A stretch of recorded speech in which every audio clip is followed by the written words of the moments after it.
and welcome back. Today I'm going to work on a new concept item, which I'm hoping is going to can be used as either a pendant or a keychain, either one. So basically what I did was I took a bottle cap, and this is a button I had that I really like the design on. It looks very steampunky to me, almost like octopus tentacles. And I cut the shank off the back. I glued it into the bottle cap and let it set for 2 days. I used PVA glue, let it set for 2 days and cure really good. Then I clipped this little part here, the hole that you put the chain through, just left me, the jump ring through. And I clipped that off and filed it down and on this one, and then glued it onto the front of here. So now what I'm going to try and do is give it a steampunk feel, which is like using my coppers and stuff like that. But first I have to cover it in gesso. So that's what I'm going to do first.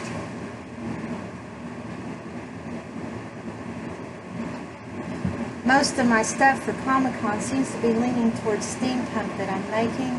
I really need to stop that. I need to have more of a variety, because I don't know if the people who attend that are going to be steampunk type of people. I mean, I know the genres cross over, but I need to have something for the other people too. So, but I just love doing the steampunk books so much. It has really been the thing I like. I did not put any gears or anything on this because once I get my paint on and the texture of this button comes out, I think that will be sufficient. So I'm going to hit this with a heat gun just in the interest of time. So it's going to get loud here, so cover your ears.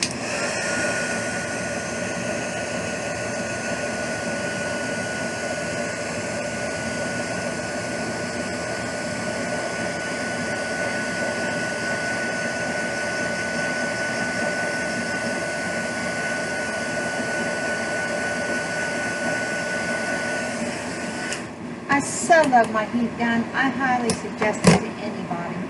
It really cuts down on your tongue so much. Touch up the edges here that I missed. Always remember to paint the back of the item as well. Even if you're not going to add any more color to it, it just gives it a more finished look, I think, and just represents your work better.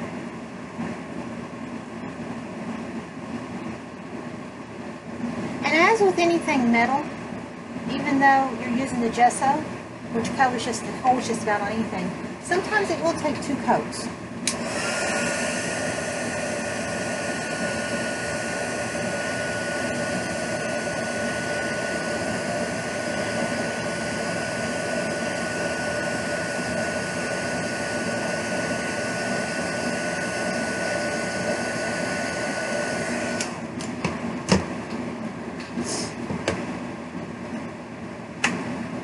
And it does make that metal hot. Keep that in mind. I always forget I'm working with metal when I do these bottle cap items, and it does make it hot.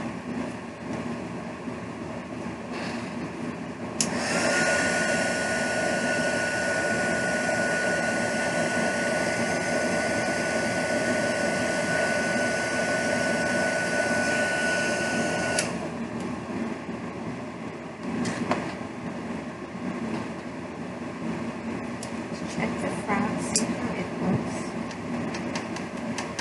Touch up any spots.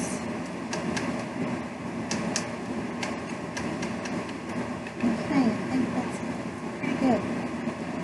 Okay, so there's our gesso. Put that to the side.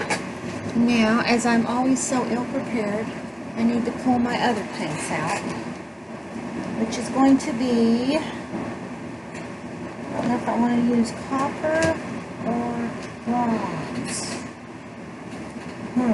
Let's do a bronze today. And then I will need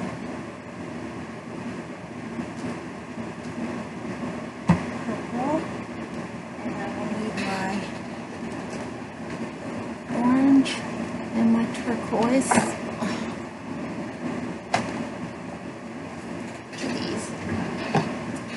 And just a refresher on what I use while this is drying a little bit. I use either the antique bronze or the antique copper in the folk art. I don't know if you can see that very well there. I got an abundance of light in my room today. I don't know what it's about. But I think it's where I uncovered the window over here when I started rearranging and just did not realize I was losing that much light. Then I use the light turquoise. You can use that, use any brand. I just happen to have Anita's. And then for my orangey rusty color, I use, I think this is burnt orange. And again, any brand. And then sometimes to add just a little bit of variance to it, to give you an idea, on this one, I don't know if you can tell on there or not. Let's see, I'm not good on position. Let's see if I can focus that in a little bit better. Oh, yes. Okay. Now the bottom's out of focus. Just that one.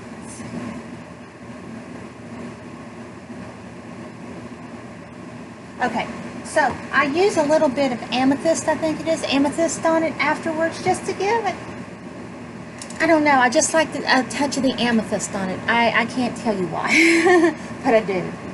So, this is dry. I am going to do the back first because probably all I'll do to it is put the bronze on it.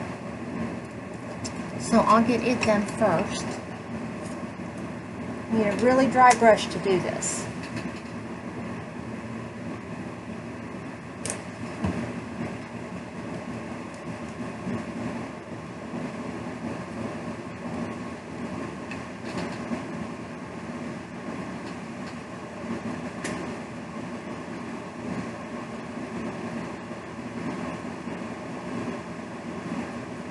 See, look just how nice that looks just finished on the back.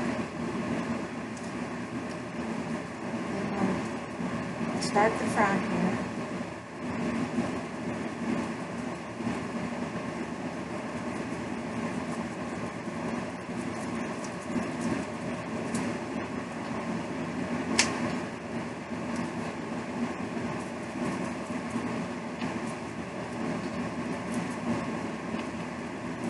As I've said before, and I'm sure you're tired of hearing, the whole thing with this part of it is less is more.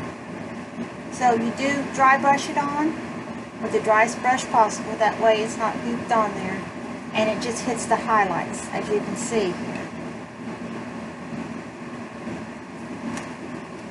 Then the next one I usually put is the orange.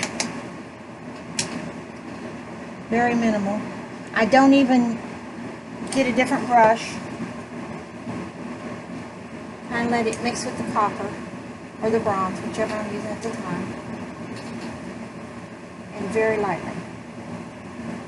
I mean very lightly. Just enough to say you've touched it.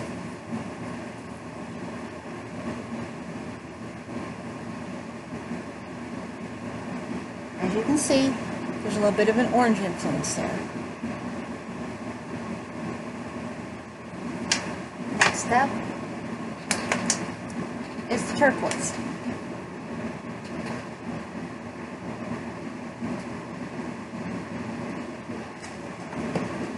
Again, I do not switch brushes.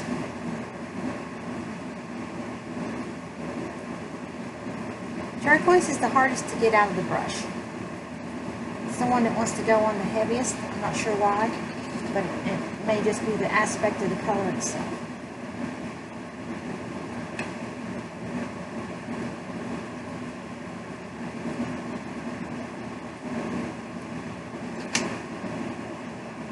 Now sometimes I go back in with a little bit of bronze.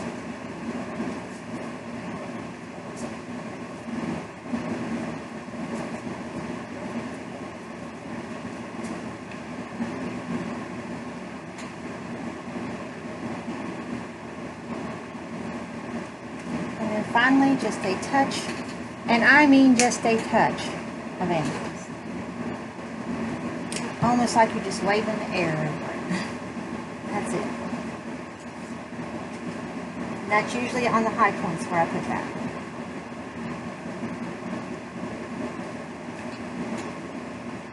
And that's it. That's all there is to it.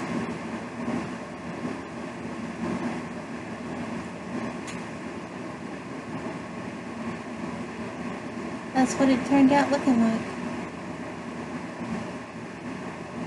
Then I usually spray it when it's completely dry with an acrylic sealer, a clear acrylic sealer, just for the sake of saying that I did. I mean, I don't think anything would happen to it, but you know, if they're going to use it for a keychain or something, it gives it a little bit of extra strength. And that's what the back looks like, finished. In the front.